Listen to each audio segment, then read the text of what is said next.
खुलुमबाय जेन बर' निउज चेनेलाव नोंथांमोनखौ गासैखौबो बरायबाय। नोंथांमोना भिडिअखौ फारियै जोबजासे नायलांदो।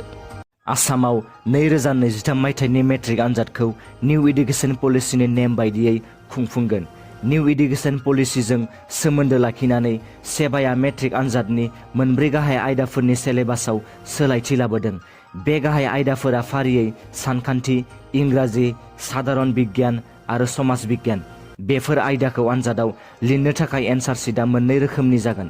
सेथि एन्सार शीटआ गासै 8 पेज जागोन, लोगोसे बेयाव अबजेक्टिभ टाइपनि सोंलुफोर थागोन आरो नैथि एन्सार शीटआ गासै 0 पेज जागोन आरो बेयाव डिस्क्रिप्टिभ टाइप एबा गोलावै बेखेवनाय फिननायफोरखौ लिरनांगोन।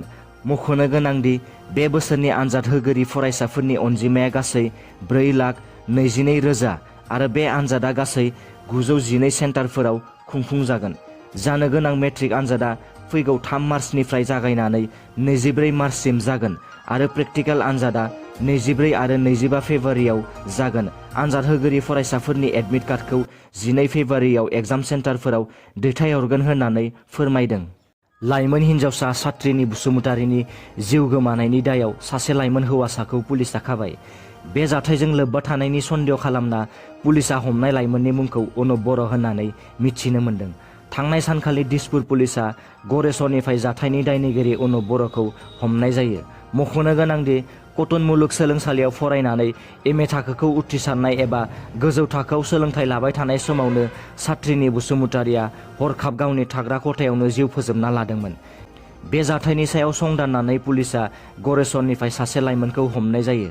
दुखुनांथाव बाथ्रादि गावनि आगोमा फिसाजोनि जिउ गोमानायनि जाथायखौ सानै जोनोमगिरि बिमाया अबथिरा जिउ गोमायो।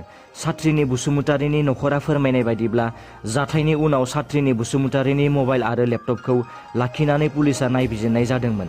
बे नायबिजिरनायनि गेजेरजोंनो माबा मोनसे इसाराखौ मोननानै पुलिसआ लाइमोनखौ खादों होननानै फोरमायदों।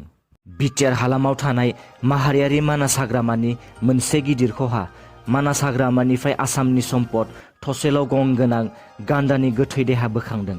माहारियारि मानास हाग्रामा बासबारि रेन्ज बिकि दैमानि सोनाबथिं थानाय नारायणगुरि फरेस्ट केम्पनि साखाथियाव बे गान्दानि गोथै देहाखौ बोखांदों।